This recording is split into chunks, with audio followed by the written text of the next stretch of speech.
Yay! Hello, hello, hello. Hello, everyone. Thanks for tuning in. If you are on either one of our Instagram accounts, we are going to be doing our mastermind here. So check out the comments and links for more information about that. And yeah, send us a question if you have one, and we might be able to answer it tonight. You can go to unite.love to check out the info. I'll just put it in the comments here. Oh, there we go. We're going to get it going. Just waiting on Jonathan. Woohoo! So fun. Thank you, Kaisa, for joining. Thank you, Justin, as well. Justin just came on the thing I was doing at 3. Oh, amazing. Oh, and there's Jonathan here. Oh. That Jonathan responding. Oh, where did it go? I lost it. Woohoo! We're trying out using our office here, which Meeting ID. What is the meeting ID? Did anyone have to use the meeting ID to get in before? She says Mercury retrograde has got her. Well, there you go. Retrograde is over. I just used the link in Messenger. There's no excuse then. It's all on her. And us by extension. Yes. Okay. Meeting ID. Oh, there it is. God, stop playing with this thing. It's trying to tell me about new things when I don't have energy Right for here. it. Right here. Yeah. Perfect. Woot. Okay. Technology. We love and appreciate It usually you. works so smooth. Now we're talking. Here we go. Hello. Thanks for tuning in. We're just about to get started on our Unite Mastermind here. So stay tuned. It's all about Hey, alignment. Mr. Lang. Alignment, getting in the vortex, getting in the flow state, how we can do more of that in our business and personal lives. So yeah. Just making sure Jonathan's getting in. She's saying, okay. She says thumbs up. Thumbs up. Yay. It's coming. Matthew Chat. looks like he's somewhere very tropical, or at least in his mind he is. Buddhist temple somewhere. Yes. Woohoo. Exciting. Tropical in my mind. I like it. Okay, it sounds like, oh, hold on, she's typing. Sorry, everyone, just last minute text challenges. Okay, she's coming. Yes, so let us get started. Should we turn off the screen? No, that's good. Okay. Yes, tonight is our first ever Unite Mastermind. So excited. Thank you for joining us. It's going to be so fun. This has been a long time in the making. I think I first started to think about doing coaching and stuff like this in my early 20s. And it's just been sort of bubbling, and it finally felt like the right timing. And I'm so excited to share. And so thank you everyone for being here. And the purpose of this mastermind is number one, to support each other as people, and some of us are business owners and entrepreneurs, and to create personal support systems where we can share techniques and experiences that have helped us uplift ourselves and our day-to-day practices and things like that. So how do we sort of manage ourselves? And then also it can be a place for sharing more specific things like business tools or brainstorming ideas and fun stuff like that. And we can be the Abraham talks about the steps of manifestation. Step 1, you ask. Step 2, the universe answers. Step 3, you get an alignment and receive it. And sometimes we can be step 2 for each other. Just like sometimes animals can be a step two, where a bird is inspired to fly by, or a dog just comes up and cuddles you. And so sometimes, I don't have any resistance about Kaisa's counseling business, but she might have a little bit because it's her thing. And so I might be able to get a download for her, and vice versa. She might get a download for us. And so it creates this fun space. So I'm super excited. I would love for everyone just to introduce themselves. Maybe we'll kind of passcode. Sorry, everyone. Jonathan is requiring a passcode, and I don't have it. Is it not 1111? It sure should be. Let's send that to her and get her to try that. Passcode show. Oh, No, it's 1865778. it's a whole bunch of weird numbers. Yeah, that's funny. We'll make sure we get on getting that sorted for next time. We miss Angie. We had a team member who did all this stuff for us before, and she's now on another project. And so Yeah, that's was okay. super fun. These are the little kinks in the first one always. Not always. Nope. No more. No. No more of this. We're done. We're good. Yay, Good. Jonathan. Jonathan! Now we're talking. I love it.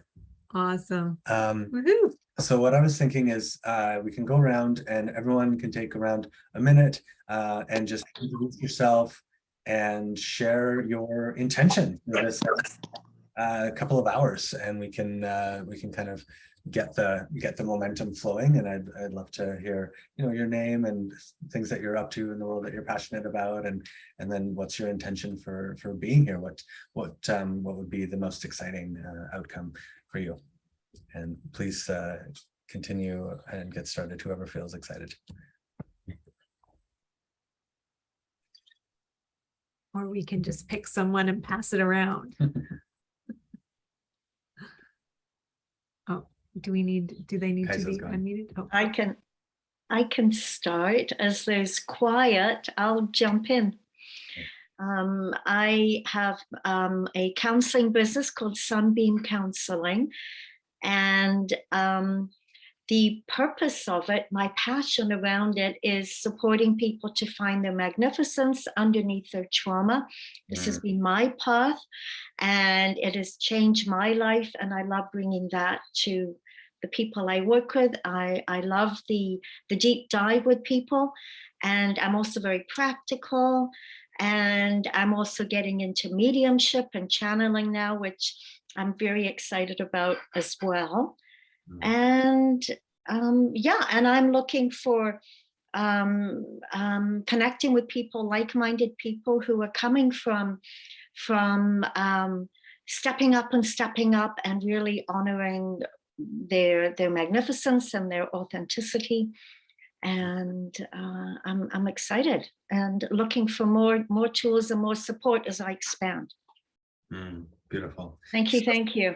So happy to have you here, and God, bless your soul. Kaisa has been such a huge part of our lives and support, and we live together, and that's amazing. And she's an investor in Unite and such a huge support of us, and just so appreciate you. Thank you. Yeah, you're an angel. And I appreciate all the teaching. I was a different person when I moved in with you guys, so I have learned and grown, and I'm a better person now. I'm a bigger person.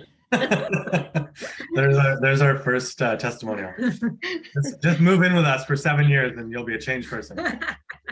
Thank you. It's only been 3.5. Yeah. Who would love to go next?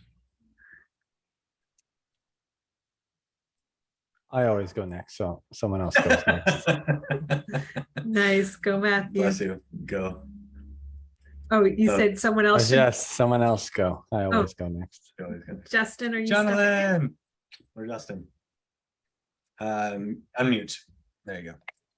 Sorry, I'm eating food. I didn't want you to be watching me. You're so sweet. Food. I know you just finished work.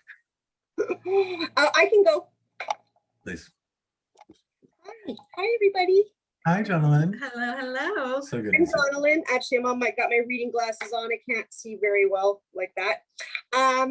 I am half in my matrix world. Here I am right now, and I'm half out, making my way out with my passion and my calling and my dream. So in a nutshell, I guess I'm a vibrational healer. So really using energy, frequency, vibration to help people heal. And I do that with a couple of amazing modalities, very, very comprehensive mind body healing modalities. They're very similar. One is called body talk, one is called body intuitive. And so it's a lot of taking into account all our energetic bodies, so our chakra system, our meridian system, our light bodies, our aura, like all the 11 light bodies that we have, our physical body. And when people come to see me, it's about figuring out the why. So why does that body part hurt? Why do they have a heavy feeling in their heart? Why do they keep replaying the insults they got as a child when they were bullied or from their parents? And that's creating all this stress in their body and imbalance. So people come and see me, and I use like muscle checking, and I go through my little extensive charts and kind of uncover why they're feeling, how they're feeling, and what it is. And then I have some amazing techniques on how we shift the energy, release the emotions that are trapped in the tissues, help break down people's belief systems, conditioning that they may have gotten from society, culture, religion, family, teachers that maybe were really good for them when they were little and trying to stay safe, but now that's not working out so well for them in their adult world. So figuring out all that kind of stuff. The nice thing I like about what I do too is I also get people who are in good health and they're looking to expand and uplift their consciousness. And how can they connect in with their higher selves? How can they grow and learn? And I do work with people like that. So I'm really looking to expand that. And then one thing that I'm looking at that I would really like to get into is working with some of the communities that use the plant medicines to help do like pre and post integration for that. Because I had some experiences about 10 years ago and they were very good, but they also brought me a lot of challenges afterwards. And I didn't really feel like I had a lot of integrative support. And now that I've been doing this, I realize how beautiful this could dovetail into something like that. So yes, that's my little way of how I'm helping to uplift and heal humanity. Yes, that's sweet. So good. Love it. It's so good to see you. It's so nice. It feels like we're having a visit, even if we're not in person. Yeah, exactly. Yeah. Nice. Okay, that's all I have to say for now. I will mute myself. And feel free to continue eating and turn your video off if you need or whatever. We don't mind watching you too, though. Yeah, either way. Justin or Matthew, who wants to go? I'll go next. Justin Brokaw, a former Vancouverite of 10, 11 years in Alberta right now. Nice. That's been a big shift, moving from BC back to Alberta, where I grew up. I am here to listen. I signed up about 20 minutes ago. Sometimes when things come easily and you just click buy like that, something jives. So I'm here to show up. And sure, Mastermind group. The struggle I'm having right now is creating symbiotic relationships with family. Just watching people go to different places, metaphysical and physical, and creating those supportive ways of being together in a state of love. So that's kind of thrown me off. Other than that, I have some business endeavors, consulting for large SaaS tech companies, that sort of leadership development side of things. Oh, beautiful. Thank you. Lovely. Thank you for showing up. Yeah, I really appreciate it. All right, so we don't have any more time. Sorry, Matthew, just kidding. Let's hear from you. Wow, I'm looking at my screen. I see Kaisa and Jonalyn, and so trauma therapy up here. I do a lot of that too. I relate with what Justin said about watching the relationships, different people who are close going through stuff, and like dealing with that. I mean, my closest relationships are pretty good, but I see a lot of close relationships to the people I'm close to, so the second removed or what have you. And oh my gosh, I just see like tremendous chaos. Like, oh my God. I'm always trying to like help them through the person I know, like little tidbits of wisdom. So, but that's hard to watch. So I can see what I think if that is what Justin was pointing at, that's where I can relate with that. I love Shine and Crystal. I love Unite. Yeah, that's what I like a lot and love. Who am I? I help people deal with their shit. I like being exceptionally compassionate and also very like relentless. When I work with clients, I use the word relentless and kindness. And I say, you can be as relentless as you want, whether you're trying to grow your business, get new prospects, get new sales, or deal with yourself or anything. You can be as relentless as you want. Let kindness be the tip of the spear, you know, this kind of thing. So that's kind of my philosophy in life. And I got the email seriously like 15 minutes ago. And I was like, oh, look, it's Unite. Oh, look, that's now. Oh, look, I have 45 minutes of where I'm not doing anything. If I click this link, let's see what happens. And here I am. So that's kind of it. Like I do trauma therapy, yeah, peak states therapy with clients one-on-one. I run groups and similar to masterminds, you could say. And that's how I make my money. And it's good. I like my life. I appreciate it. Beautiful. Woohoo. Thank you for being here. And I so appreciate you too. Matthew played a beautiful role in Unite and helped to introduce us to our tech team. Yeah. He was the guide that brought me to an event where we met our amazing Swati and Arun and team. So thank you. Yeah. Yes. So good. I'll go next. My intention that I am bringing to tonight and carrying on into the mastermind. I really, for myself, I love hearing people's passion, hearing people what they're really excited about or really good at.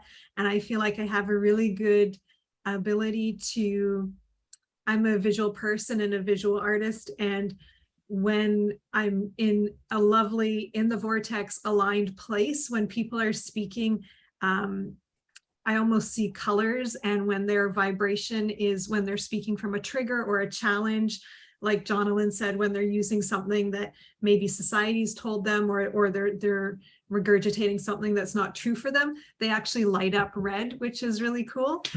So I'm really excited to support as we're growing and working together on building our projects. Just kind of, I feel like it's a little fine tuning of when we're running a pattern, running a program that's maybe tripping us up or holding us back a little bit. I can often get a really good hit about that and maybe make a gentle nudge or support in reframing some of that to help bring that alignment even more into place. And I love doing that in my relationships. I love doing that, supporting my children. And it's something I'm learning to do more and more with myself. So that's an intention for myself in this group, is I'm excited to spend more time actually aligning, helping align and guide and catch myself in those things, not just for other people as well.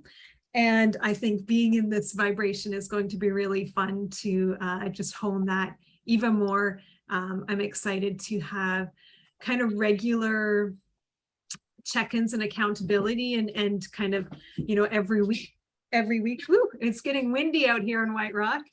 The storms, the clouds are rolling in and the wind is slamming our door. There we go.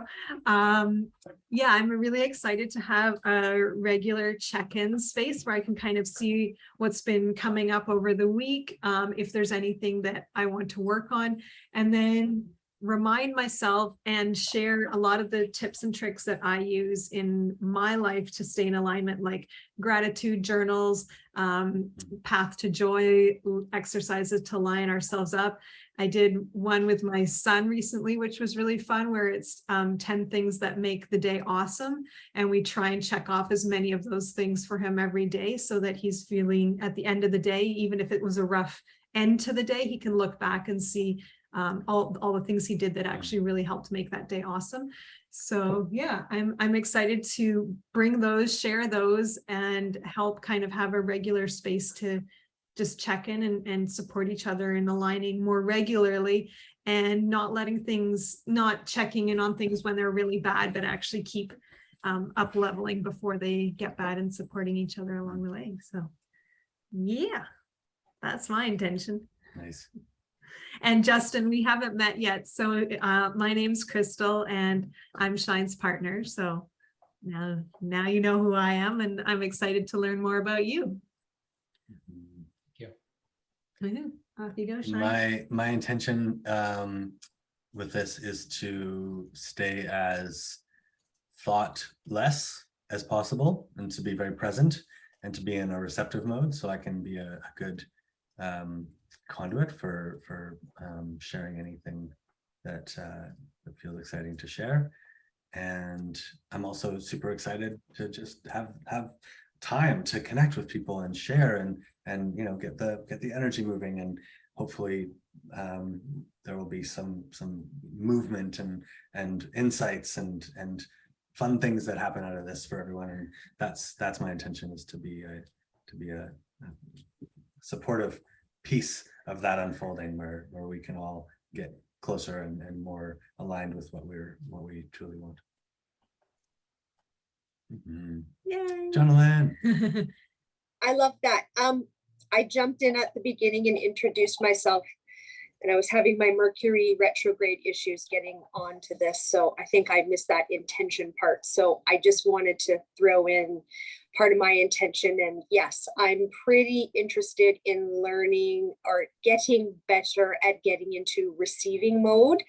I do know that when I go, but then when I feel like things aren't going, and then I stop and I slow down, then things flow in. So my intention here is to learn how to just get more harmonious with all of that, and get a little deeper with more of the Abraham teachings. I do have Ask It Is Given audiobook, but it just keeps getting like, I listen to it for a while and then it falls off my plate. So yeah, I just need to get more consistent and aligned. And so I'm hoping this will help me do that.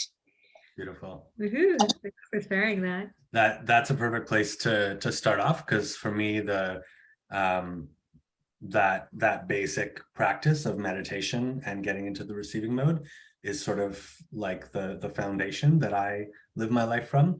And listening to Abraham for many years, they've really refined their message. And the Ask and It Is Given is an older book, and so definitely I'll send you some links if you want, but some of their newer links on YouTube and Spotify, etc., are really great. And what they talk about more and more is that if we can just get into the receiving mode, we don't necessarily need a lot of outside practices, although those are fine, because we'll actually be guided to get into more gratitude if that's the most effective tool for us at the moment, or to go for a walk if that's the most effective tool, and to actually be guided. And so if everyone is open, I'd like to share maybe 5-10 minutes just about that idea of the receptive mode, and a little sort of showing what that looks like for me. Does that work for y'all? Yeah, great. So this has been a beautiful journey for me. And when I saw Abraham in 2019 on the cruise and had a conversation with them, this was their specific guidance to me, was that for my life and for our business, the most important thing that I could do is to get into the receiving mode about it more. And that I'm a very good thinker and a very good doer. And sometimes I can get out of alignment in that. And so how do I get more into the receptive mode was my mission for the last few years. And it's been really in the last few months kind of crystallizing into a beautiful practice where I feel now very solid, very stable, and very clear in how it works and how to do it. And whereas before I think I was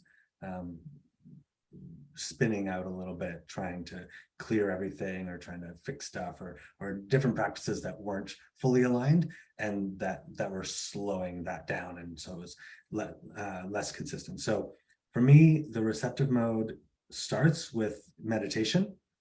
And so for myself, the technique that works best for me is I will look at, I'll kind of look through my third eye, but like physically, I'll have my eyes closed, but I'll actually pick a spot and it'll kind of generate a little bit of pressure on my face. And so I feel like I'm engaging my eyes. And then I'll breathe and I'll count my breaths. So 2, 3, 2, 3. And I'll do that consistently. And the mixture of counting and focusing seems to occupy my mind enough that I don't have a ton of other thoughts coming in. And it sort of gives me something to do without just trying to do nothing, but it doesn't activate my mind and create a lot of conversation. And if there's a ton of momentum and I've had a really rough day and I'm triggered, that's very hard to do. And often it'll be better for me just to chill out and watch a show or whatever. And I'll try and meditate, but if I can't get there easily, and if it's been longer than a few minutes or 15 minutes, kind of at most, 20 minutes at most. And this is what Abraham says too. It's like, don't force it. Don't worry, don't, because you can actually do more sort of harm than good if you're sitting and stewing and getting all these terrible negative thoughts because you're already in that place. So it's like, just distract and do something. TikTok works great for me, or Instagram Reels, it's like, just get my mind off of it. But if I am in a place where I can meditate, just sitting and meditating and getting into that thoughtless place. And then at a certain point, I'll just show you so that you actually can see what it looks like for me.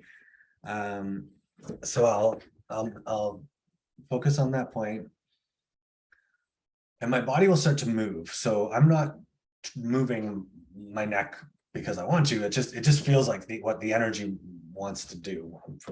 That's the best I can explain it. So I'll start to hear, because I'm already in that receptive mode. I've been meditating all day and doing some of this stuff. So I'm already tuned in. And so sometimes it'll take me, 15, 20 minutes to get there and to actually get that first movement and thought. But right now I'm pretty close. So I know I'm enough is the word that comes through. I love myself. I know I'm so smart. I love myself. All is well. And I'll literally do this for a while, sometimes an hour, and I'll either lay in my bed or sit, or more often I'll go for a walk or go for a drive, and I'll just stay in that receptive mode and build the momentum. And that's, I think, part of the important thing, because once there's enough momentum, it's very hard to get distracted by other things or to have sort of the negative thoughts take a hold. I find that there's that tricky point where I've kind of just got into the receptive mode, but if I encounter something that's triggering, I can just as easily fall out of it. Whereas if I go for my walk or go for my drive or sit and spend enough time, and it's not a specific amount of time, that's how much it takes for me to kind of get the momentum going. Some days it's much quicker, some days it might be longer.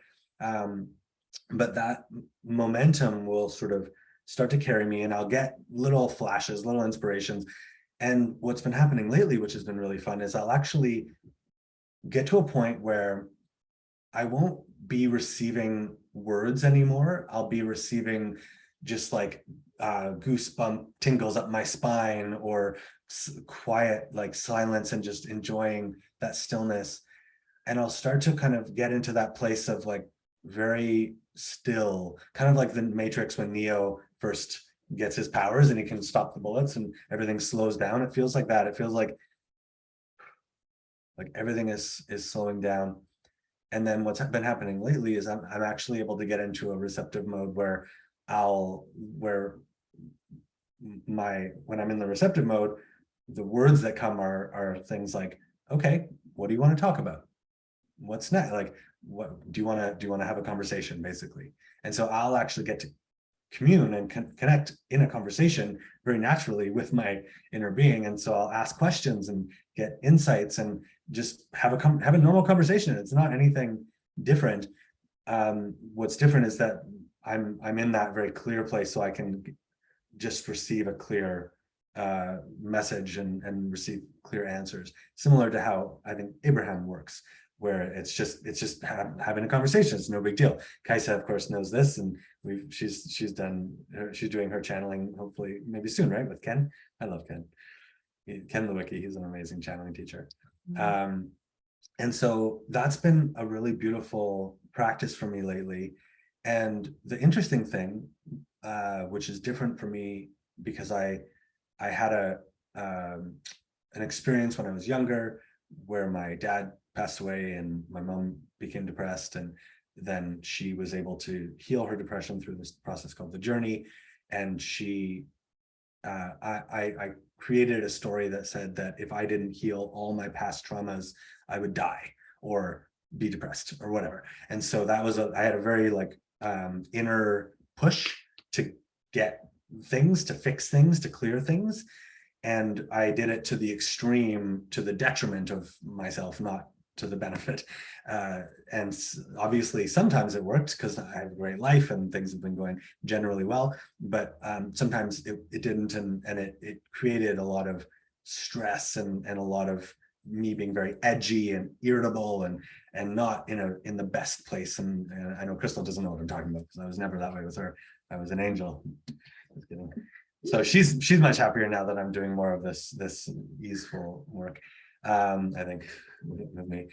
And so it's been really really a big shift for me to go from the feeling that I somehow need to fix stuff and get to the root of it and get in there and clear it.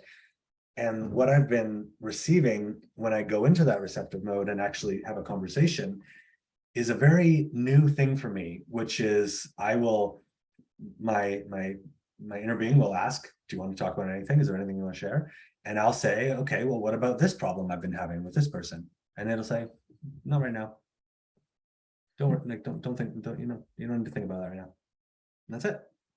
And I'm like, oh, I've never done that before. I've always been the one to think I have to get things and fix things and go to the, I'm an action oriented person. I love doing stuff. And so it's new. It's very different for me.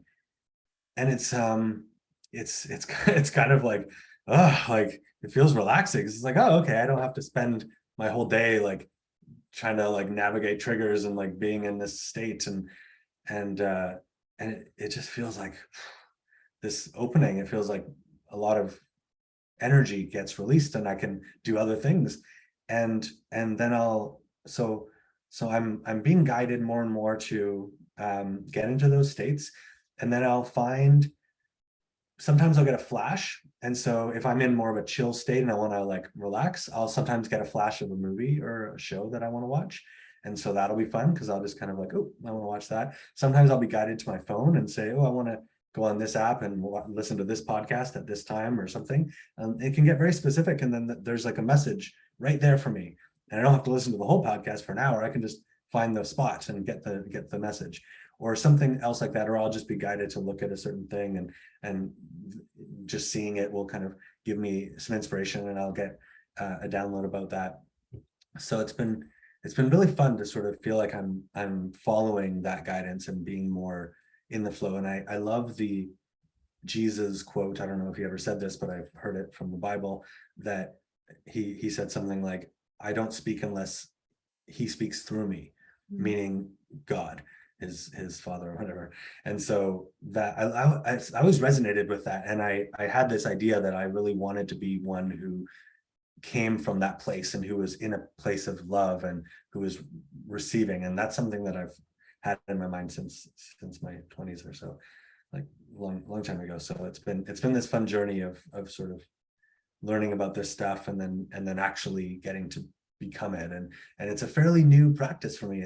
It's only been the last few months where I've really been getting into that zone, and really only since we moved in, because the move, our new house was a whole thing. And so it's been since we've sort of been settled here for the last couple of months that it's really sunken in. And that was the inspiration to do this mastermind.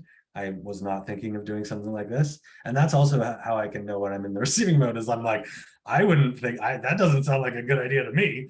Like I wasn't thinking of that, but okay. Like, and just learning how to follow and be guided. And it's like, oh, I wasn't thinking about that, but cool. Let's go down this direction. And also the clarity that I get, especially around my business, where a lot of my time was spent in like, what should we do next? What's the right thing to do? What's the right feature? What should we launch? Where are we going? And getting into the receiving mode and just asking and getting a clear answer and saying, this is the next thing. It's like, oh, okay, I don't have to think about that anymore. Now I can spend my time getting into the receiving mode about that thing and getting the energy moving, and not being in this state of like, oh, we're going here. Oh no, we're going here. And it's kind of like if you're on a map, it's like you wouldn't really go anywhere because you'd just always be going. Whereas just, okay, we're going from here to here. Okay, let's go. And you just drive, and it's just slow and steady, and you get there. And so that's been a big shift for me as well. So yeah, that's my download on the receiving mode. And I'd love to answer any questions about it, or have anyone share the insights.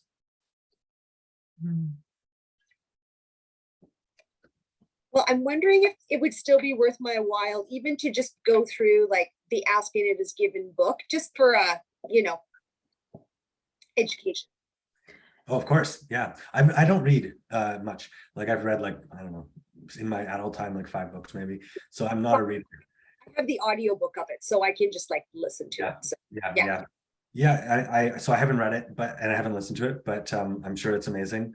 And the basics usually stay the same, like so I'm sure it would be worth it. And that's the fun thing about the receiving mode too, is that if it feels fun, if it feels inspiring, if it feels like it's lifting you up, and then do it. Yeah. It doesn't matter if it's the newest material. There's something in there for you. So definitely. I put Abraham on in the background a lot of the time, and I'll just go on YouTube, and because I've watched it enough to my YouTube brain, whatever, next recommendation is very good. So I can just let it keep going, and I find it comes up with ones that I've never heard before and that are totally relevant to exactly. Often it's the second one, like I'll pick one and I'm like, oh, that was okay. But then it's actually whatever comes up next, which I didn't search for, but it's just kind of next in the line. And there's a message, and I'm just like, oh, that was the piece. So I really think anything that feels supportive in any way, just to repeat. For me, it's so helpful. And I find like I'll tune out bits because I've already heard it, but then I just let it come back. I love passive. I do a lot of active meditation, not passive listening to Abraham while I'm actively meditating, where I'm gardening or cleaning or walking. And I find just having it on in the background, but I'm not really paying attention. But like Shine was saying, it's just enough to keep my active grocery list or other information that's kind of running through my brain. It's just enough to keep that down so that I'm kind of in that open state as well. And then, like Shine said, I start getting into the receiving mode, where then I'm getting ideas and downloads and things. Another way I like to, if Shine was saying like he can do this if he's in a better state, but if he's too kind of off, it can be hard to just do that kind of like closed eye meditation. And I find the same. What I really love doing is I put on Abraham. Do you know the 15-minute Abraham meditations? There's one for well-being. There's one for financial abundance. There's one for physical well-being, and there's one for relationships. And it's just a lovely 15-minute meditation. They put some nice music in it, and I know it very well. And I put that one on, and then I actually just what's the journaling called, where you continuous like stream of consciousness journaling, where I'm just, sometimes I'll be writing like exactly what Abraham's saying. Sometimes I'll just be writing like, I'm enough, I'm okay, I'm good. Or gratitudes. I love my house, I love my car, I love my life.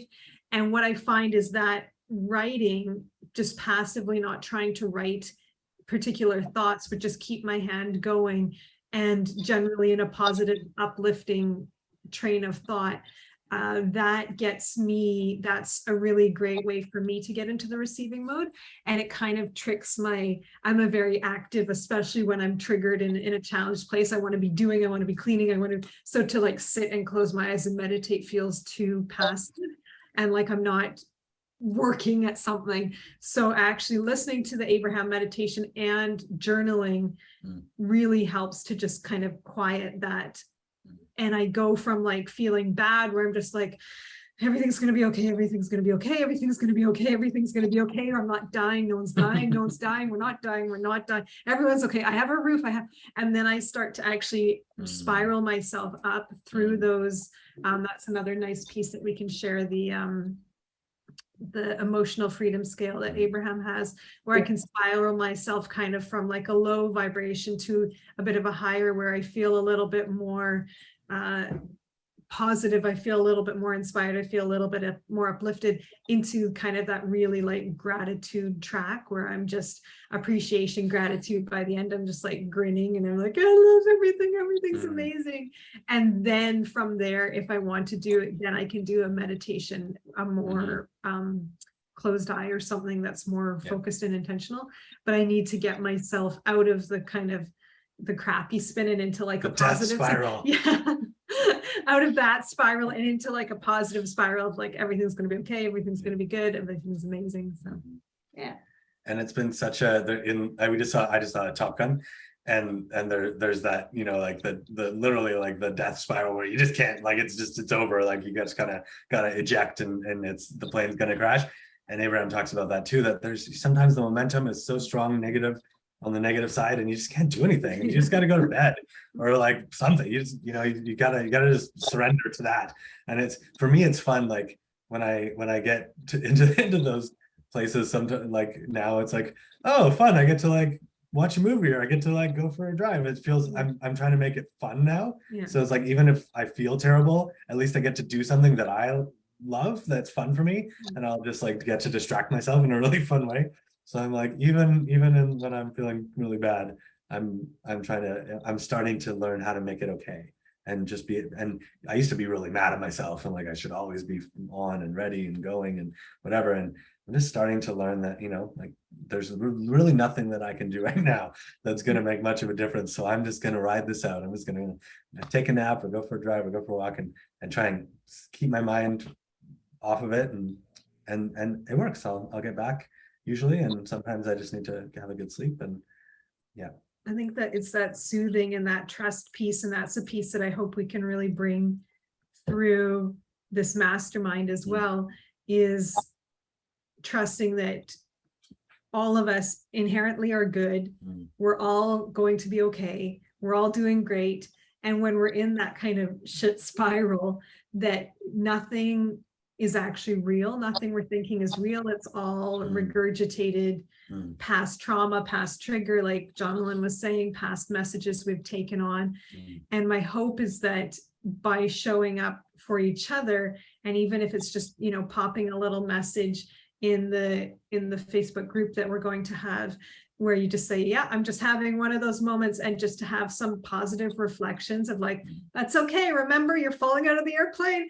It's going to be over soon. Don't worry about it. What Shine, I have a metaphor in my mind that was from an early teacher. I had Dov Barron, and he used to talk about a lovely metaphor that I liked, was that we kind of have our wheelbarrow full of crap and we're pushing it along, and we often have a rut that's pretty well dug of kind of like our negative patterns that we're running.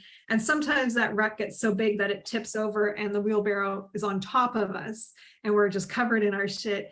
And the world isn't shit. It's just, we can't see anything. We're just buried in it. And to have someone come along, and Shine is really amazing for me with that, and say like, it's not real. You're just stuck under the wheelbarrow for the moment.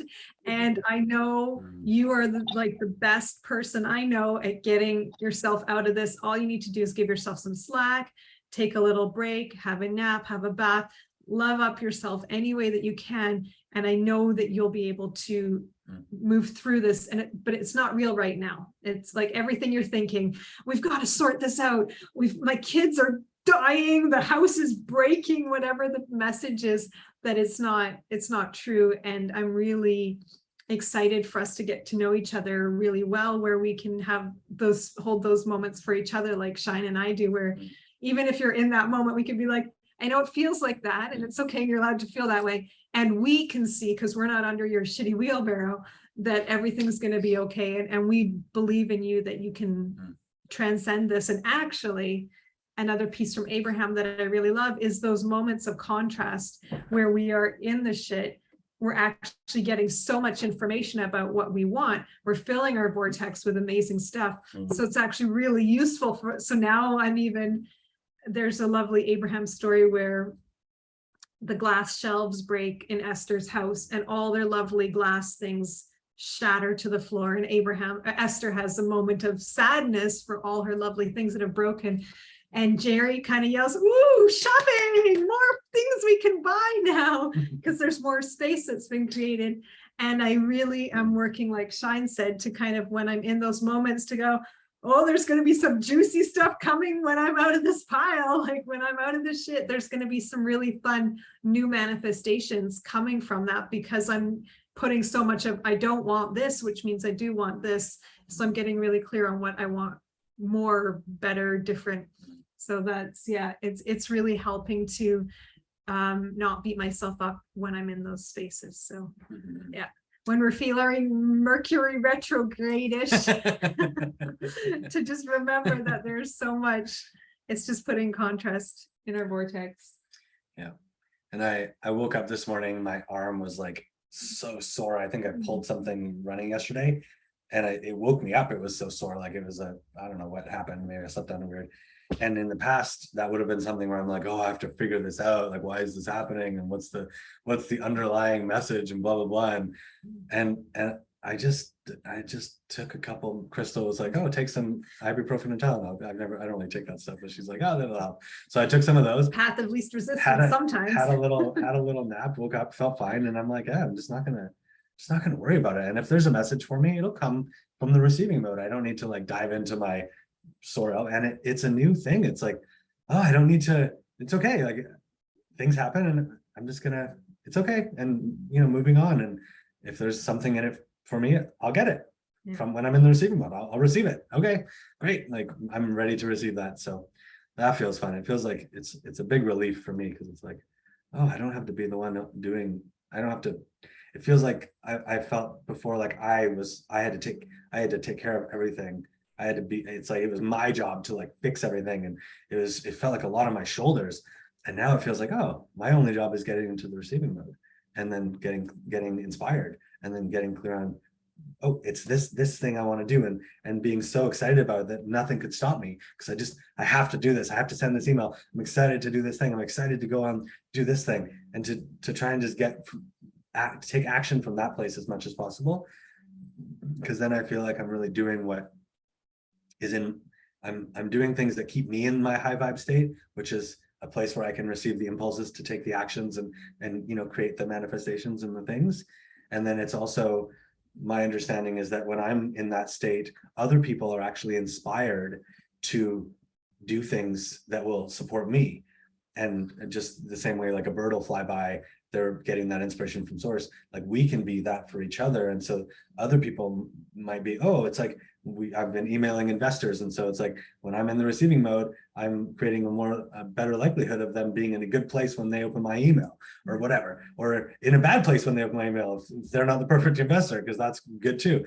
And so it's fun to sort of think like, oh, it's like things are coming to me and the universe is supporting me. And my only job is to get into the receiving mode, to feel happy, to be in the flow. And it's really fun. Yeah. Any other thoughts, inspirations, questions? Yes. Please. I have thoughts. It's interesting. I'm learning from both of you. I live with you, and then I don't know you. I know you, and I don't know you. So I used to fix, like you, Shine. and I had to fix. I'm broken. I need to be fixed. And I was a workshop addict. I was addicted to gurus and teachers and healers, spent a fortune literally. And it becomes sort of like a cat chasing their tail, that the more I feel I'm broken, I realized it wasn't helping. And there was a point where I just wanted to be rescued. So these workshops and teachers were like my heroine. I was an addict. Yeah. I realized I was an addict. So what helped me the most, and this happened after I moved in with you two 3.5 years ago, and getting more immersed in Abraham Hicks as well, is I'm not a mistake. I don't need to be fixed. It's also this acceptance. I don't like the word receiving though. Mhm. And as I'm listening, and you use that word a lot, Shannon, this is good. I'm simply recognizing what's happening in myself, because it's got a bit of a powerless, like a helpless. I'm just, whereas I look at myself as this co-creator. Yeah. And as opposed to, I'm not just waiting. It's like, and Yeah.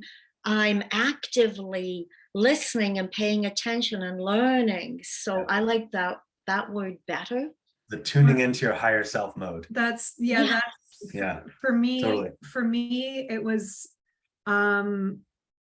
all the I did a whole bunch of workshops where they were talking about different higher beings or different higher entities that were gonna, you tune in and you can get information, you can get support, you can get help from archangels, help from whatever it was that was a supportive energy or being. And I was really resistant to all that as well, because I felt like I don't want someone else fixing me. Then that means I'm not good enough if I need help from them. And a piece that Abraham shared that really helped me let go of that piece was thinking of it again, a visual for me, like the larger part of myself remained non-physical when I came into this body. So really, as a physical representation, it's like my higher self is up, non-physical, and then kind of dipped one finger down, and this is like my human self, and having a human experience, and the larger part of myself is still non-physical. And because we want to have a human experience, a lot of the connection between me knowing that I'm just the little tiny tip of the finger is blocked. And then the more we listen to society, we have traumas, we have things, we kind of cut ourselves off even more from that, knowing that we are a greater thing than just this little being. And what I feel like is when I am in the receiving mode, or when I am connected to my higher self, I'm actually bridging that gap. And so what I feel and what I think is that I'm actually just listening to me. And it's like my big sister or my mom that knows everything about me and what I want. And most of the time I'm like a kid, and I'm like, I know best, and I'm going to do my life however I want, and I'm going to struggle and I'm going to suffer. And then in those moments, I can soften that and realize that I don't have to, it doesn't have to be hard. I don't have to fight. I don't have to push. And I can kind of open up that connection again, where I can remember that I'm non-physical largely, remember that there is a lot of meaning for why I want to be here, and I can tap in and have a stronger sense of that if I want.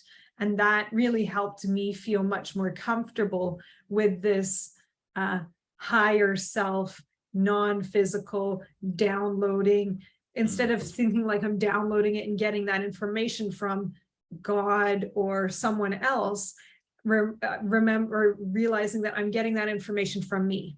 That was information that I had when I was non-physical. I decided I wanted to come play in this place at this time on this planet. And I have that whole roadmap. And if I want, I have access to it from me. It's just from me. So that's really helped me let go of that piece of who are you to tell me anything? You're not the boss of me. Remembering that it's kind of actually just me who can see and hear better than I can, because I'm, like in the forest can't see the forest for the trees.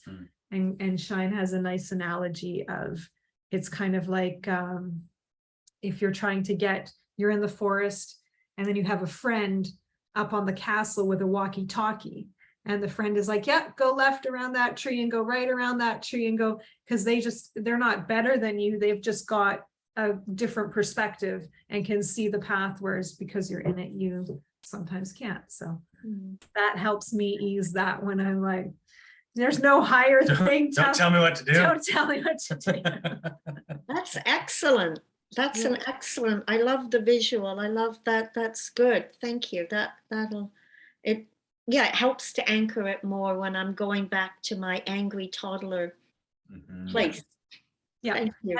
And that's really what I feel like, even with Esther and Abraham, and that it's not, Abraham isn't this all-knowing magical creature that knows way more than any of the rest of us. Abraham is kind of Esther's non-physical components that want to come communicate and play and share this information. And that kind of eases me when I'm like, oh, well, I don't like that word, or I don't like that choice or that path or that way of projecting it or explaining it. And just kind of getting that reminder that, that's one perspective. And I find the more and more I'm in tune with myself, I don't even hear the bits that don't resonate with me anymore, or that don't feel aligned with me. And I just always hear the stuff that feels most useful and most helpful. So, yeah. Nice. Thank you. Good. I don't know why, but this just popped in as you were finishing, because I once read a book that was half channeled and half not, and I only read the channeled parts, and it was still an amazing book. And it's called The Afterlife of Billy Fingers, and it's about this man who dies and his sister channels him as he goes through the different phases of afterlife. And it is the most spectacular thing I've ever experienced, movie, book, or otherwise. It was so powerful and so lovely to just get that perspective of what it's like, for what it was like for him, maybe assuming she's true, which it felt true for me. So I really loved it. It was fantastic. Soothing. Yeah.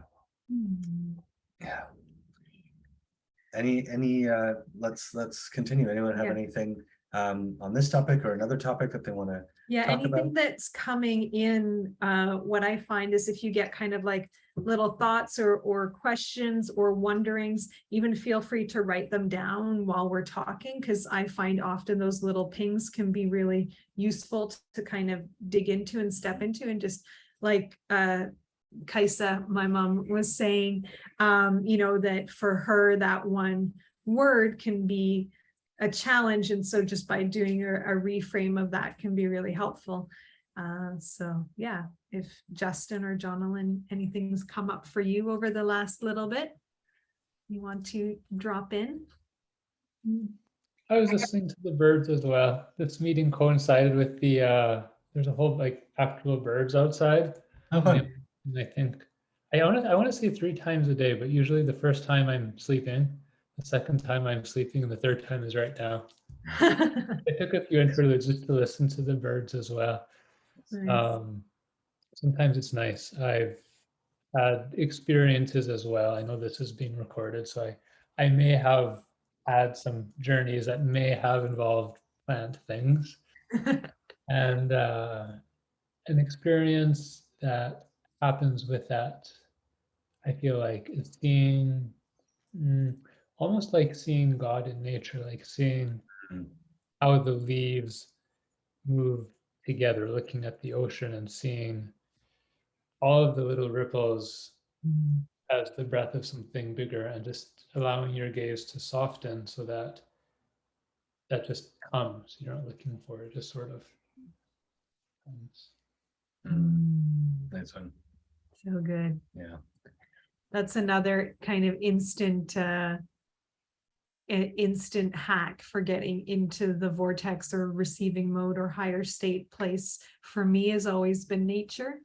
And I feel like it's one of those things, whether it's feet in the ocean, like you said, with the ripples, or touching the grass, standing on the grass, touching a tree. It feels like you were saying, like we were just kind of sharing, that knowing that the larger part of us is non-physical, and the larger part of everything and everyone is non-physical, and that we're just kind of getting to see all these little pinpricks of physical manifestations, and that by connecting with those and realizing those and touching those, I find it's for me one of the fastest ways to get my vibration, if it's all wonky, and to kind of bring it back into that harmonious state. Same like being around kids, happy kids or happy pets, happy animals. It's, you know, they've got such a strong frequency of that. So yeah, definitely a good thing. Those are on my path to joy list when I'm looking for ways to spiral myself up. I have a list of reminders, because sometimes when I'm in a heavy place, I forget. Nothing makes me happy. Everything is hard. And it's like, oh yeah, here's my little path to joy list. Music, even opening the window, changing the air. So if it's lighting a candle, incense, opening a window, you know, and then, yeah, listening to something, and then my physical, if I get up, if I move, and then nature too. Those are all things that really help me find my way back into alignment, especially when I'm in a push, go mode. Yeah. Yeah. And I love what you were saying, Justin, that, and just how you brought it up, is like birds and nature. And some people might think of that type of thing as kind of like frivolous or fun, you know, fun, but not really important work. But if you think about it from this perspective, it's actually, if it feels exciting and it's inspiring and it's lifting you up, it's the most important thing that you could be doing right now, is just continuing to find things that feel better and better and better. And it's just, yeah, it's so fun. Yeah. I don't know if this is useful. I'm just getting a little thought for you, Justin, that if that's an in for you, nature, that when you're wanting to support family members or community members, or what Matthew was saying about having kind of friends of friends going through a hard time, whatever you can do to help yourself be as much of a light as possible, actually that in of itself can ripple out. And then even talking to them about just like what brings them joy, what brings them happiness, what brings them light, especially if they're going through a rough time and they're probably spent a lot of time regurgitating a message of what they're struggling with, to have somebody who kind of, Abraham says early, I think it is about Jesus, and that he said, you know, he didn't see the disease. So when people were with him, they didn't have, all their ailments went away because he just didn't even see them. And that kind of thing can be such a gift for people when they're having a hard time, although it can be hard if you care about them, but to not see that they're having a hard time and just do, you know, your best to be that kind of counterpoint of something that is like nature, that can just bring some ease and relief, so they don't have to feel like they just have to keep regurgitating the story, and reminder that there are things that bring them joy in the world, and there are things that are happy and light. And that, for me, sometimes as a doer, I want to fix or counsel or coach or teach them how to deal with their problems. And it can be the hardest thing, but also the most rewarding, to just remember that just me being as aligned as possible and as supportive as possible, if I'm in that clear, open space, I might get some downloads for things to say to them that might be really helpful. But even just being in that state and not saying or fixing them in any way can be very valuable for them. And you can just be that calm spot where they don't have to be in their trauma or their challenge for a minute. So I don't know if that's helpful, but Thank you. yeah. I worked with a man with Down syndrome for a few years, and he was so amazing, so fun to be around, such an amazing teacher of what it looks like to live life without really caring what people think, and without and he had the most amazing way of living without pushing against, but still finding a way for him to get what he wanted. And the way that I saw it in action that was so striking to me was he lived at home, and his parents had these little dogs. What are they called? The little hairy, they look like huskies, but they're Pomeranians, these little Pomeranians. And so there was like 3 or 4 of them, and they all kind of would hang out in the living room with the family. And one of the parents was like, James, go clean your room, don't do this thing or do something, or whatever. They were trying to get him to do something that he didn't want to do. And so I was in awe as I saw what he did. So he literally didn't even register that they spoke. He had paid no attention, and he went straight to the dogs, and he was, oh, so good, blah, blah, blah. Oh, so good, puppy. James, do the thing. Blah, blah, blah. Oh, so good, puppy. Whatever. And literally they just stopped. They were like, like they just didn't, it just cut it. And they just went back to watching the show, and he just cuddled the dog, and that was it. I was like, what? Like, I spent so much time fighting with my mom, and I just needed to go and pet a dog. Come on. It was amazing. I was like, wow, it's so beautiful to see. Like, he would not let himself get out of the vortex and feel like, oh, you can't tell me what to do. Oh, I don't want to do that thing. He didn't even register. He was like, what in this room would bring me joy right now? Because I can't like get up and leave because they're gonna yell at me and get mad. Like, he found the path of least resistance to diffuse the situation in such an amazing way. And I was like, man, this guy is like, that's a teacher. Like, he's living it. He once went to a group of, he's not your average looking student, and he went to UVic. There was a group of about 20 kids, like teenage, 20-year-olds, sitting, boys and girls sitting around a table at a bar, drinking, talking to each other, all friends. He goes and sits down at the table. Hi, I'm James. Hi, I'm blah, blah, blah. And he's just becomes part of the group. And I'm like, wow, like it's not, I didn't have that gift or that skill, but he was so good at just like, whatever, like just finding and he would find the right person too. His mom would tell me he would always sit next to the person who would be sort of friendly to him. And it was just wild, really, really amazing to watch. Yeah, definitely a step closer. They're missing a little bit of that ego mind, care what people think, have to look a certain way piece. And it really makes for such a lovely example of how, because so do animals, but we're kind of like, oh, they're furry and they're animals and they have a different brain. And it's really neat to see with people like that, they can choose to live a much more easeful life. And I'm sure they have things that they want to have, easier and flow as well. Good. Anything to share, thoughts, questions? Good. Anything around business or specific things, relationships, physical health, any bits that you're like, ooh, I'd love to chat about this, and if not, that's great. How to make a slide deck for $1 billion company to get hired. What's that? That's what I'm working on right now. So You're working on what? doing a slide deck, like in a presentation for a CEO of a very large company.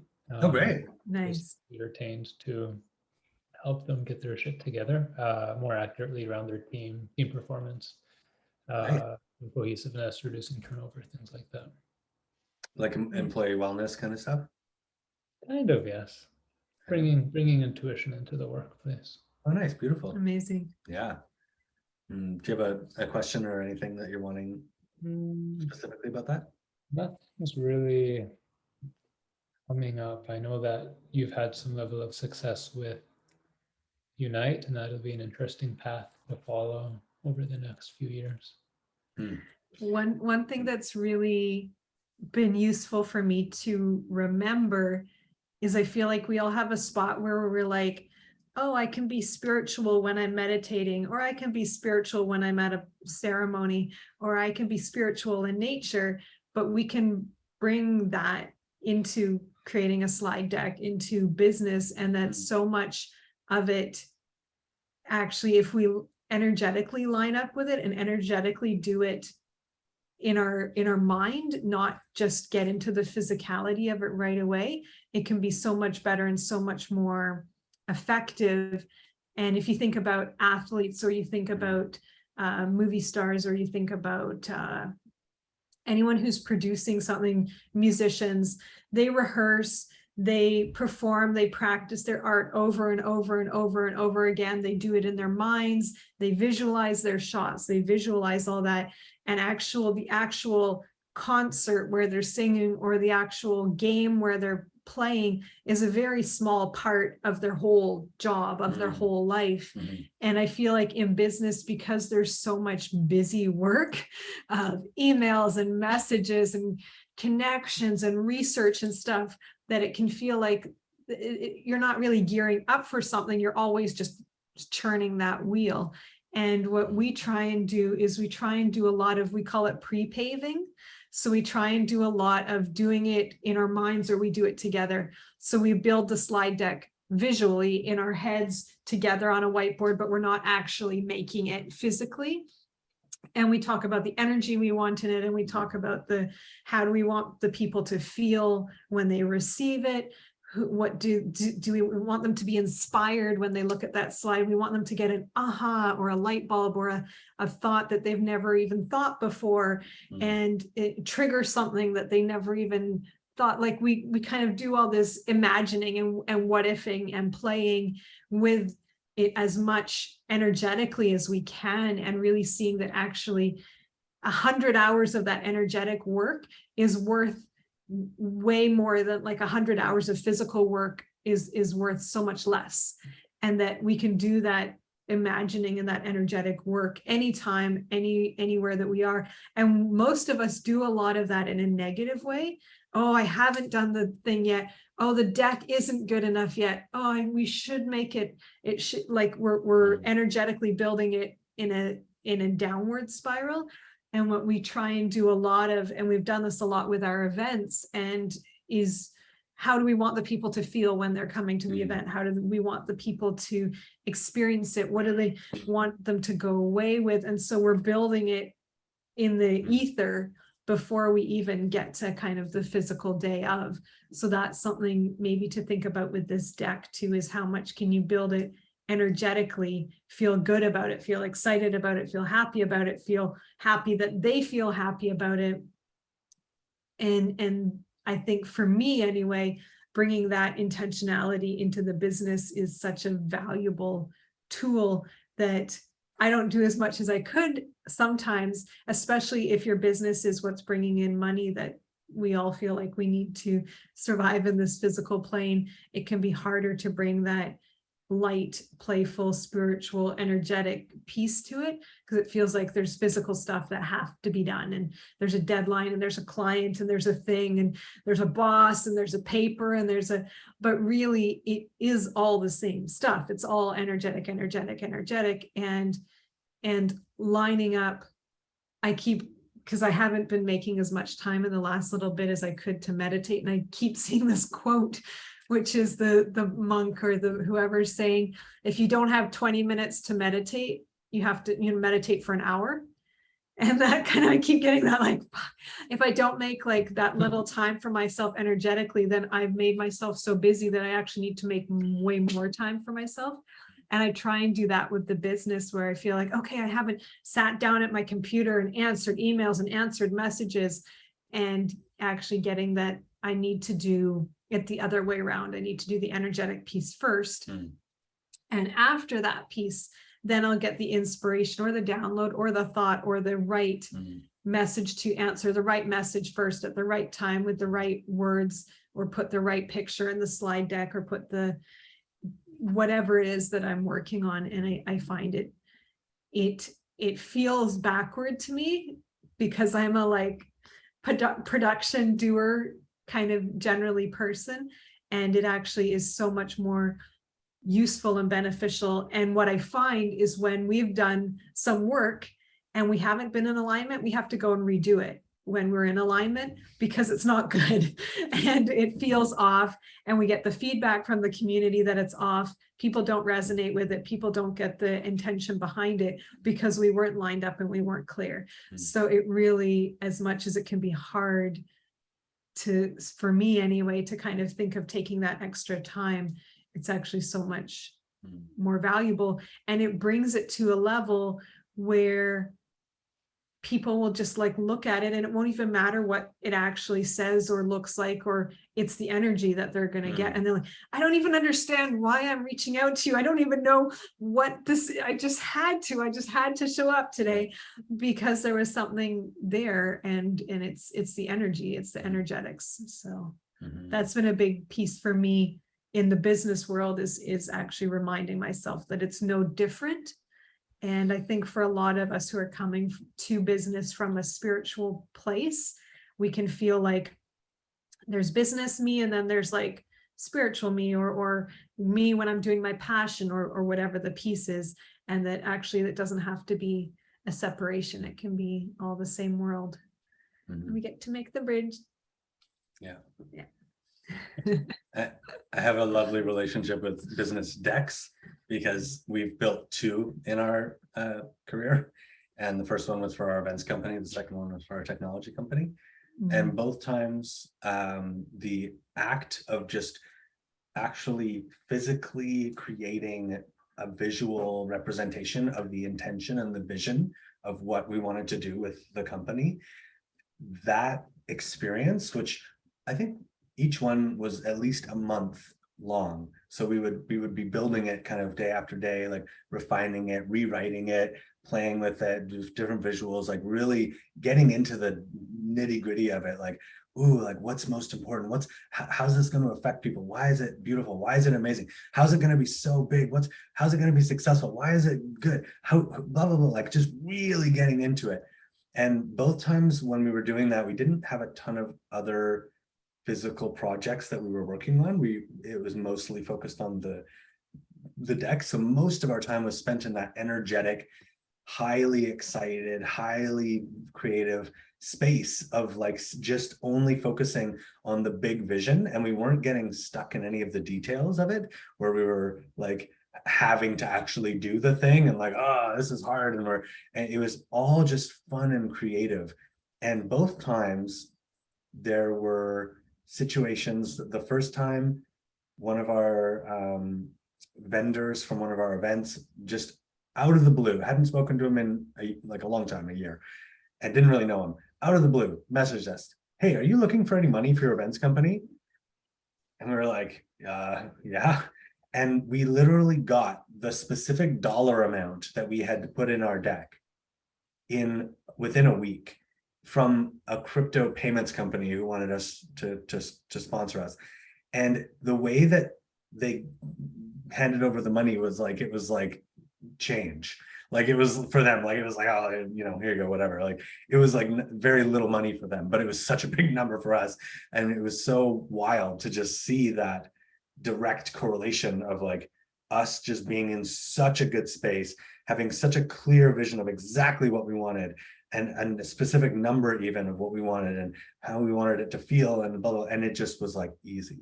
And then the second time, very similar, where we had an exact number and circumstances lined up, and it just was like, oh, here you go. And it was amazing. And that was through Kaisa, and just like, love and bless you. And it was just such a cool example. And it's funny that we don't only work on decks now, because like that would be such an easy way to just continue to receive big checks. I think we might get back into that. But yeah, it was really cool to just see that. And for me, what it showed was that it was the complete absence of most resistance, and a pure focus on the vision and the intention and the what and the why. Not thinking so much about how it's going to happen, where it's going to happen, when it's going to happen, but what is it and why are we doing it? And Abraham talks about that. Just focus on the what and the why. Get so inspired, so excited that you actually receive guidance. You actually receive the impulse to either create something, do something, go somewhere, whatever. And it's like that it's like the wheelbarrow. It's like that creates you'll fall into an energetic rut, but that will actually lead you to where you want to go. It'll feel like impossible not to follow it because it'll just be so clear, and whatever the synchronicities need to happen. And that's where the universe also will inspire other people. Like the universe definitely inspired this person to message us and say, do you need money for your events company? Yeah. Because like it was just everything lined up. Like it was, he wanted to give us the exact amount. It was just like, okay, it was crazy. So there's definitely power in the pure focus without a lot of resistance. And it doesn't mean that there can't be detail oriented action stuff, but ideally it's not stuff that's like triggering and struggling. It's you're being guided more. Kaisa. Yes. Thank you. What has happened in my business is I've been stepping into supporting other people.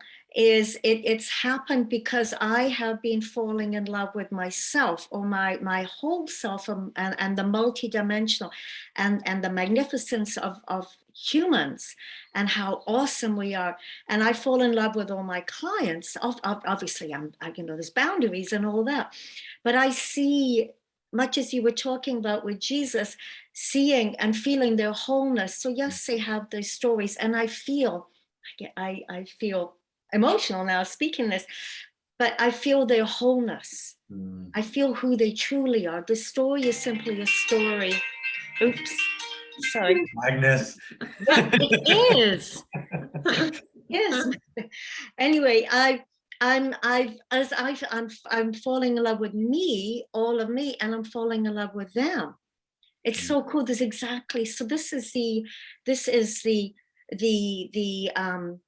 the passion, the intention, the dream, the truth. It is the truth.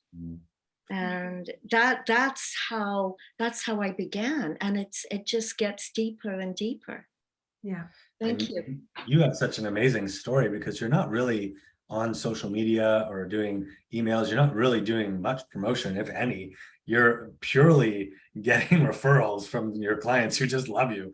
So it's like that's the way to grow a business. Like just do something really well and people love it and they'll tell people. It's like, good job. Well, it's the love thing, right? Oh, And there's no ego. This is Yeah. what's so cool, because I was scared. I didn't want to be egotistical. But of course, when we're truly, I give as much to myself. I receive as much as I give. It's so cool. It's totally, and there's no ego there. Yeah. And yet I feel how powerful I am and magnificent as they are. Yeah. Yeah. And reflection. yeah. So I don't get exhausted and burnt out and things that happen.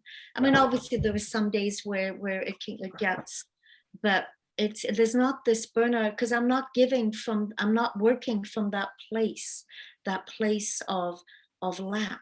I mean, time stops I keep track of the clock, but this is exactly what you're talking about. Yeah. Yeah. Thank you. Justin, I have a question for you. Are you working on a deck raising money for you, or are you making a deck for someone else? I'm basically looking for a client, so it's less of an investment pitch. It's more of a, here's my unique sales proposition for your firm. And I've done one-on-one work since like 2012, and now it's really scaling that, and more importantly, energetically, I feel more connected to the infrastructure of a company, the larger stuff that's happening. Taking a company like a massive international company and saying, how do we make a really small incremental improvement that will stay that way over time? So rather than doubling your revenues, let's just move the needle just a little bit. Nice.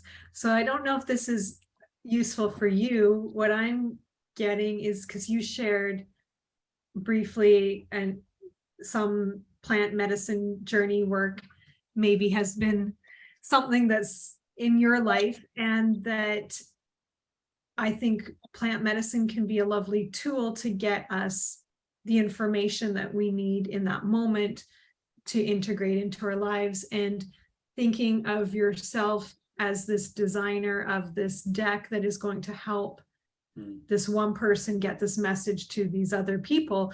And that, like what plant medicine can be, or like a good counselor, or like a good coach, you're actually, this deck is the conduit to get this information from one party, from the person who has the vision and has the dream that they're offering, to the people that want to receive that and who actually need that. And to see it a little bit like what plant medicine does, kind of creating a different environment that allows people to get that message.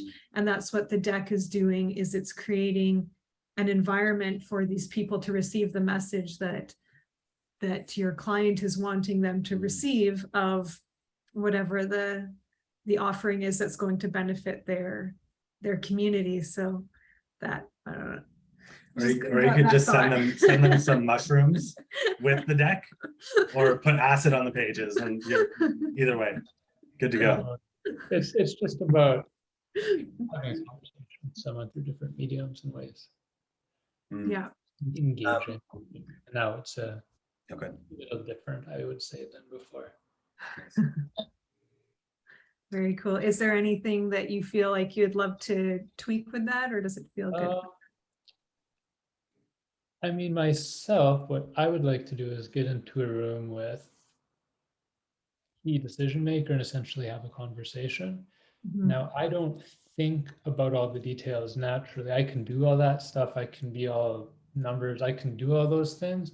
When I approach you, I see your energy. I see how you interact. I can tell you about you with permission, of course. I can tell a company without knowing anything about them what's happening. Like, I've written essentially cold letters saying, here's your problem, without asking them any questions. It's there. Yeah. And I know how much, I'm confident in that. I know how much value it can create. I know where the key problems are, the relationships that need fixing, the people that need to be kicked out, stuff like that. So I can just walk in and be like, do all this stuff. And perhaps prior to being hired, there's steps, kind of like a resume almost, proper website, all that stuff. I can do it. It's not my highest joy. My highest joy is just showing up and being like, here's all this stuff, and then it just happens. Nice. Really, a really good team or really clear direction on what the next best step for me is among building those things that so-called are helpful in the physical realm. And I think trusting, and it sounds like you're doing a good job of that, but trusting that if you do need a website, or you do need a team, or you do need that infrastructure, that you'll get the download, like you had the download to come on here tonight. You'll get the download, you'll tune into something, and that if you don't need it, it's okay. That sometimes it's just an idea that to do business, or to do investment, or to do anything well, we have to have these pieces. And really, do we? Because 100 years ago, no one needed a website to do business. So, they all did just fine without their websites. So 50 years ago, 25 years ago, nobody needed a website to do business. And yes, that's how lots of business is done. And you may get the information, the download, yep, I need to find someone to build this site. Yep, that's going to be really valuable for my business. But like Shine was saying, try not to fill in the grid. Try and have your intention of what you want, and then keep lining up like you were doing, building yourself up. I'm really good at these things. I'm really good at these pieces, building those up. And this is what I want to be doing with that. And if a website keeps coming into your manifest, your meditations keeps coming into your downloads, yep, website, yep, website, sure, go do a website, but watch that that's not just a thing that we should have as a professional business person. We did a lot of that at the beginning of our business, especially for myself, not coming from a business background. I was like, we need business cards, we need team members who we pay salaries, and we need to give them shares in our company. And that was also all a very expensive learning program that we took on, and ended up not actually producing any of the results we wanted, although it was very important learning. and I'm glad we did it, but we didn't get all the stuff, all the success we've had didn't come from having professional business cards or headshots or websites. It came from our alignment and our energy. So yeah. We never had a website for our first 5 years of the Yeah. business. We just used Facebook. People got the download and they picked up the phone and they found a way to found, or it was like we bumped into people so many times. It was like right place at the right time. And I know we do less being out in the physical world right now, or have over the last few years, but still that so much of it came just from, you know, actual like right place, right time, being in alignment. And yeah. That's my question. In my prior more one-on-one consulting business, things just sort of happened. And I'm like, well, I'm coming out of retirement in some sense. I'd like to make some things happen this time. I'd like to make there's an intentionality and, you know, things like that. Yeah. And there's like lots of physical things to do, like using LinkedIn, and you can even do ads that target the specific decision makers at companies. You could, you know, cold message people on LinkedIn or find their emails or connect with the people that you know who know them. Like there's all these tactics that marketers will teach you and that you could do. And those might be the path of least resistance. And I find that if you're being inspired to do it from a place of like, I can't not do it, I want to do it, then there's a much higher likelihood of it sort of working smoothly versus feeling like you have to like go through the motions and like do all this stuff and fill up your life with tasks and things, whereas it could be a much more easeful. I love what Abraham says about like when there's enough momentum on something, it's inevitable, it's going to happen. You can either enjoy the ride or struggle and then give up, and then it'll happen anyways. But either way, you're going there. It's like you're on a river and it's headed to where you want to go, and you can either like be on a nice boat and enjoy the view, or like struggle and like climb on rocks and get burnt and bruised or whatever. Well, maybe not burnt in a river, but unless it's a river of lava. And Sunburned, you then can yeah, get somewhere. sunburned. And then, you know, you'll get there anyways. And so I've had that happen so many times where I'm like, man, this was so hard and it worked out. I could have not done so much of that stuff that I did to like, to make that, to, you know, I kind of was even in the way of making it happen sooner and more easily. And it's like, oh, I wish I would have not done so much. One of the pieces I really like is that we don't get ideas, downloads, visions, thoughts, unless they're already possible and already kind of in the works. So it's not like, oh, I can only pick the viable ones, or I can only, it might be a time frame that I'm not expecting, but really if I have a desire for something, it's not possible for me. And that's a really big piece that I've got to too, is we don't just, like, there's so many ideas floating around in the world.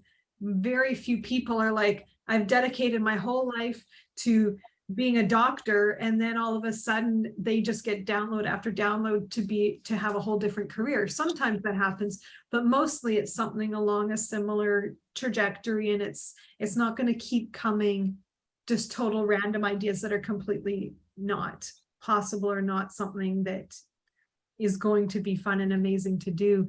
So that for me too, every time, if I'm kind of like you said, you're kind of coming back to wanting to do this again in a different way, that it's already done, it's already there. And the fact that it's kind of coming back around is just, maybe this time you get to do it more easefully and more in the flow and more fun, and actually get to be a really good role model of how to do that in a high-paced business realm where people, like you said, you're dealing with companies who are dealing with a lot of money, a lot of employees, a lot of people, and that, you know, the service you have to offer is so amazing. And to be able to bring it to them, maybe you will be the guy who does get all these clients, and you'll be the one on stage going, hey, I didn't even have a website and I did it all. And that's going to be your thing, that you never use social media and you built your empire that way. So you don't know, that could be your whole shtick one day.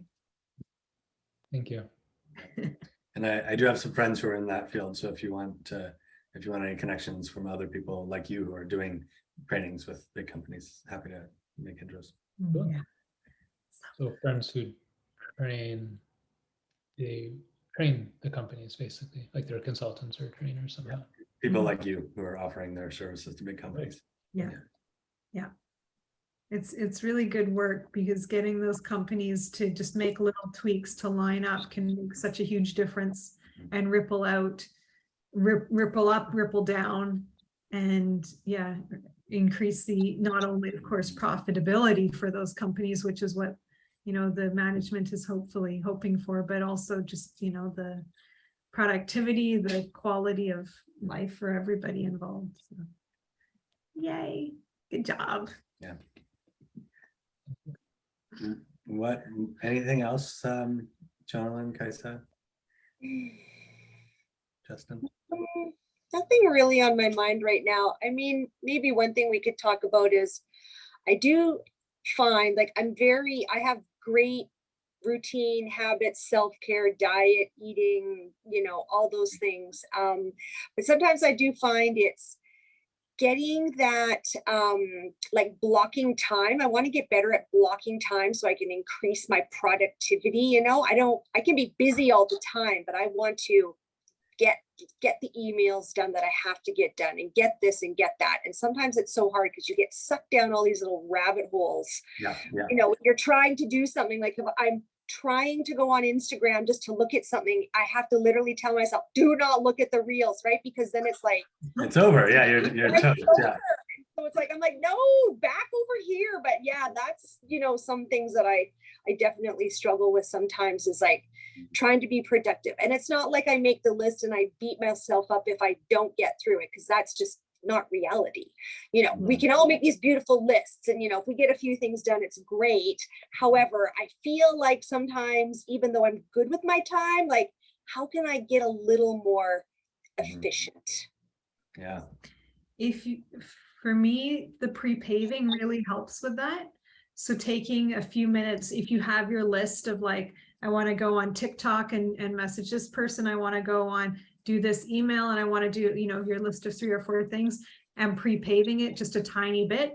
I'm going to go on the platform and it's going to be super easy, and I'm going to feel like so focused on what I'm doing that I don't even see the reels. If their reels are there, they're stupid ones. So it's easy for me to like navigate the reels, and it's easy. And the email just flows through me like a song, like I could just write it, like it's just like so there quickly.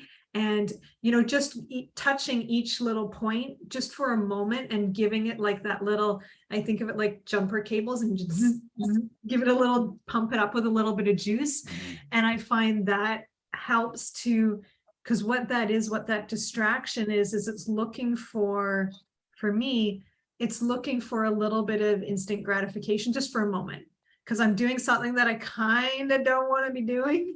And I'm kind of like, I have to do this email, and it's really important. And I know it's good for me, and I know, but I can't. So then the reel's like, oh, but this would feel good just for a minute, like to ease. And it's like Shine was saying with those James and those puppies, the dogs, to ease that energy for a minute. So if I can do it for myself and not let the universe, not let the shiny thing, not let the other thing pull me out of it, and actually do it for myself. And I can do it just like, let's build myself up and feel good. But I find if I'm trying to be productive, doing it about the pieces that I'm trying to be productive, and actually making them feel more juiceful and more, oh, when I hit the send button, it's gonna feel so good, like a little kid, like Christmas, when I hit the send button, this email is going to go into the ether and it's no longer my responsibility. Like rawing yourself up just a little bit for those tasks, for me, it makes all the difference in actually getting through them. And then then I don't even feel like I need that, like, you know, real kick or the little juice from something, because I'm already juiced up in the task itself. So that's something I'd love to do more of. I need to write that out for myself and do even more of that. But that was the download I got as soon as he said that, is that kind of just juicing up our list and making it, pre-paving it, doing it energetically in our heads just a little bit, giving it some little extra love. Yeah. I'll try it and see. I want to try it this week and I'll report back. Yeah. I'll try it tomorrow. I got a day ahead of me, so I'll try it tomorrow. Yeah. Each one, like, how can I give it like a little extra love? How can I make it, how can it be? This was a piece that when we went on the Abraham Hicks cruise, and it was so fun to be immersed in Abraham for 10 days and around all those people and listening to them kind of do their down, but like all of them together in sync in a sequential order really got the message and so much deeper. And the thing I got was that we have our idea of what's going to make us feel good or happy, but really so often the things that are amazing are the ones that we couldn't even imagine. Like, it's so much better than we thought it would be, because we weren't controlling it. And we did this in the end of our cruise where we were so juiced up and we're on our way to the airport and we're like, let's like pre-pave this airport trip. We're going to get there. The taxi's going to get us there on time. The traffic's going to be easy. The check-in is going to be a breeze. And we're going to have someone, but not to like, it has to be this way, but it's going to be so much fun while we do it. And it's going to be so exciting. And we're going to be surprised. We're going to have these amazing surprises. And in my mind, I was kind of thinking like, wouldn't it be fun to be like bumped up to first class? I've never experienced that. Like, but that happens. I know that happens to people. Wouldn't it be fun to be like bumped up or get like a free food or something like, just so thinking like, how could this be the best experience ever? And as we're kind of going in the taxi and there is traffic and I'm like, oh shit. And we are a little delayed and I'm like, oh no, we're not doing it good enough. What's happening? And we get in line to our airline and there's like a commotion in the lineup and it's not flowing quickly through. And there's a couple people in front of us and there's like the expressions on the faces of the teller person with the check-in and they're kind of concerned and they're and you could just feel the vibe, and China and I are kind of like, oh, and I was like, keep just, how can this be the best experience ever? And we get there and I'm kind of like, what's going on when we get there? And she's like, wow, just so you know, the flight's overbooked. And it's, so and these, I was kind of like, oh no, what's that mean? Like, we can't get home. And she's like, well, what I've just heard, the message I've just got, because all that stress before, they were kind of cramming everybody on, but we were the first people. She's like, so we can offer you 2 extra days in Barcelona. We will pay for your hotel. We will pay for your transportation. We will pay for your food. And we will give you 500 euros each, 800 euros each to stay in Spain for 2 extra days. But I know, like, I'm sorry, like, that's kind of, and we're just like, oh. Okay, fine. And I had like my like wildest dream of this flight home being good was like bumped up to first class. And here we are like being paid to stay in Spain for 2 days. Yeah. And the money that they paid us to stay paid for all our trips, all our off cruise day trips, excursions that we took, that at the time we're like, should we spend our money on this? It's already, we spent the flight and the cruise and the stuff. Should we go for all these excursions? And we're like, you know what? We're just going to surrender and trust that it's, and it literally was the exact same amount of money that we spent on those excursions was what the airline paid us to stay. And as we were going through that, we're like, hell yeah, so sign us up. And we were our life was set up that we could stay. My mom and other grandmothers could be with our kids for 2 more days so that we could stay. And there was even things in Spain that we hadn't been able to do because we hadn't booked ourselves enough time that we could now do in those 2 days.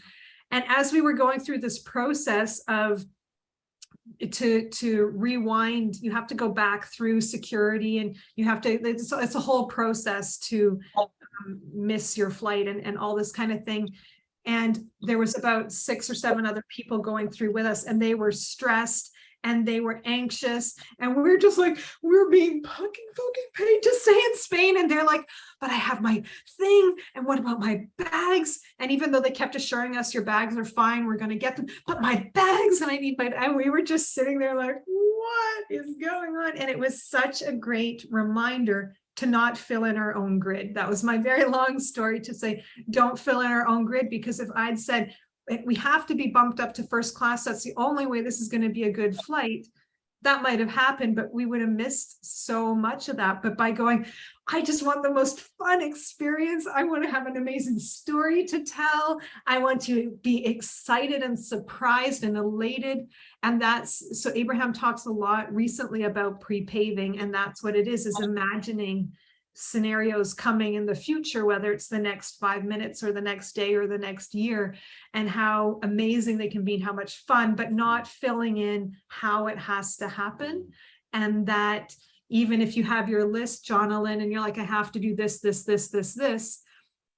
softening of, well, I want all these things to be done and I want them all to be the most fun. And maybe you will do this one first and that one first, and giving yourself a little bit of that I don't know how it's all going to happen, but I know it's going to feel so good and so exciting and so fun. And maybe there will be even more amazing, unexpected surprises that come from it. So that's, as me as a planner and as a detail person, not filling in the grid is such a, I don't like, that was what Shine was saying too. I don't have to know all the pieces. I don't have to have I don't have to have the website. I don't have to have the things. I just know I want to be accessible to people, Dustin, and I want to be easy for people to find me. And I want to be, easy for people to understand what I'm doing. And I want it to feel fun for them to engage with me. And from there, maybe the website will be the download, but yeah, leaving yourself some empty spaces in the grid. That would make a good blog post. It's almost as if you were meant to record that. I know, right? Yeah. Vacation, right? Yeah. Podcast, 2 minutes, Facebook, Instagram, Twitter. Have someone transcribe what you said, blog post, chapter 1 of your book. All done. Yeah, exactly right. There you go. I'll take half the royalties. Yeah, I love it. Jonalyn, the what Crystal said is perfect, and the momentum is, for me, that's the key. And I'll do the same thing if I'm doing something that I have resistance about. I sort of automatically will go to like social media, like almost like instinctual, like I'll like, oh, what am I doing here? And I'll have to come back. Whereas if I take the time beforehand and get the momentum going, then it's like I'm just so focused on it, I'm so ready for it. And if you can be in the receiving mode to create that momentum, then the universe will sort of give you these beautiful thoughts that are like your path of least resistance to get into alignment with the thing.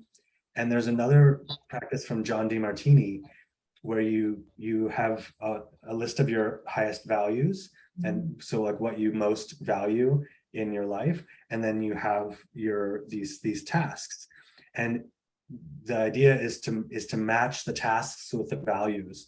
So like, oh, by doing this email, I'm staying in integrity, I'm being productive, I'm blah, blah, blah, blah, blah. And you just kind of rotate through like, what's the most important things to you in life in general? And what are these tasks that you want to do right now?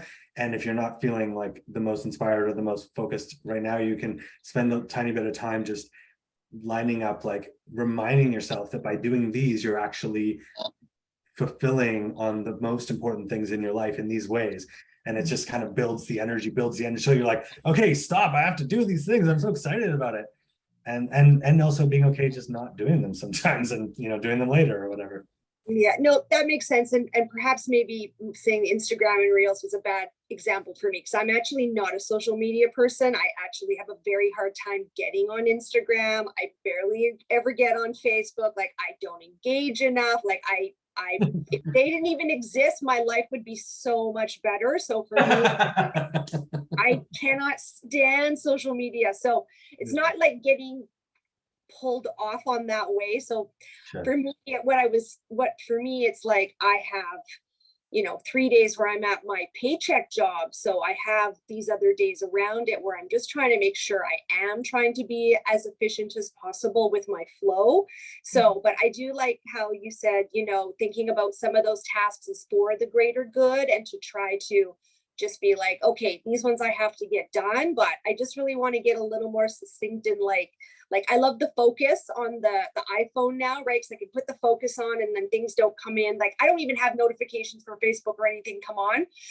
But it's just even like text messages from people. So, you know, I find that's really good. So that's where I want to get more is so I'm like, I get in the flow and I stay in the flow and I'm not having things pull me out of my flow. Yeah. Yeah. And that to me, that's 100% to do with momentum and Yeah. just spending the time beforehand, getting so ready. And then Yeah. during it, making sure that you're sort of staying in alignment during the thing and not sort of letting your thoughts wander or think negatively about it. It's like maintaining that flow. And then I think it's easy. Especially at the beginning, doing things like 15 minutes of focus time and then 5 minutes of recharging and realignment can be really helpful, because I'll do the same as I'll get really juiced up.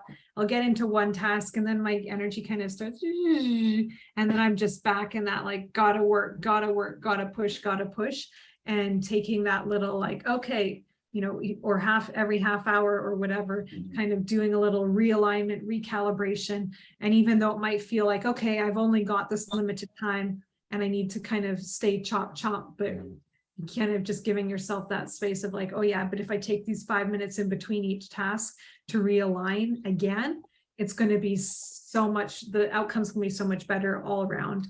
And I think that might be a useful piece for your kind of the productivity too, of kind of staying on course. And that's like the Pomodoro technique. Have you heard of that one? The what technique, sorry? Pomodoro, I think it's called. Yeah. And it's like an egg timer. It's like the idea is that you set a timer, and they have a system, but the basic idea is that you set a timer and you agree to work for that amount of time, whether it's 15 minutes or 20 minutes or whatever. And then you have a 5-minute break. And then you set another timer, 15, 20 minutes.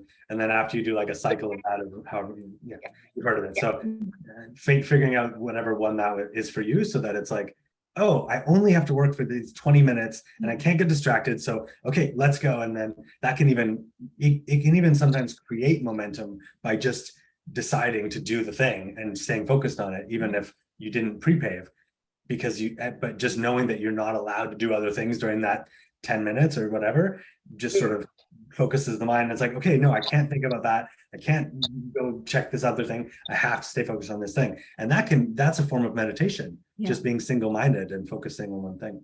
Yeah. Nice. Yeah, that's good. I'll try that. I'll try the pre-pave. That's great. I've got about a 9% left on my phone here, so my battery's probably going to go. Yeah, no worries. I think we're winding down anyways. Yeah. This has been so good. Yeah. And please do remember, we have our Facebook group for the week, forever, but our Facebook Mastermind Facebook group. And the idea for that is to kind of help not just have it be like a weekly check-in, but actually like, so anything that comes up during the day, if like tomorrow, if you found one of these things was helpful, I know you said you don't want to be too much on social media, but if you do want to send us a little like, oh, that was, that really actually did help, because what I really am excited about doing too is you doing that is not just for you, but it's like, oh yeah, a reminder for me, a reminder for Kaisa, a reminder for Shine, a reminder for Justin, a reminder for everyone who's going to join the group, is that, oh yeah, there's people, we're kind of consciously shifting this all together, and we're all creating this kind of collective vibration together. So you doing it and focusing on it and sharing with us is going to be that little reminder for, oh yeah, I want to do that again. And I want to focus on that. And we're going to try and share some links throughout the week too, and little reminders, so that we can kind of,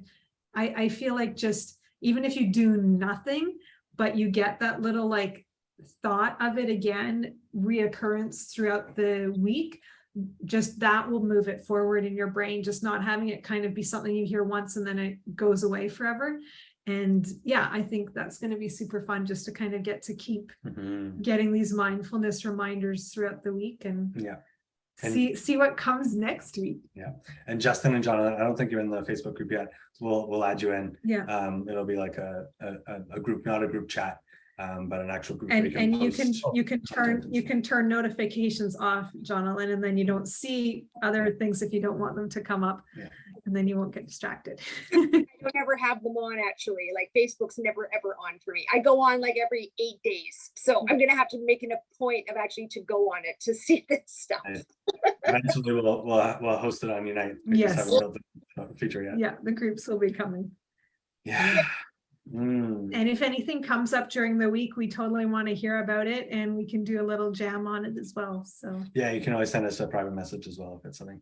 Yeah. Yeah. Good. so fun. This feels like the perfect point to end, and we will see you soon next week, same time. If that timing doesn't work, just send us a message and we'll see if we can work another time out. And yeah, I'm so excited. This was so great. I'm really happy. I'm really excited for our group and excited for it to grow and you know have amazing connections and conversations, and yeah, really appreciate you all. Well, thank you. It was really good time. Really nice. Mwah. Good night, everyone. Thank And it's you. nice that we're done early. Yeah, We started at 5. That's fun. We still have light. we still have daytime. Yeah. Hey. We'll see Bye, you soon. everybody. Bye. Bye.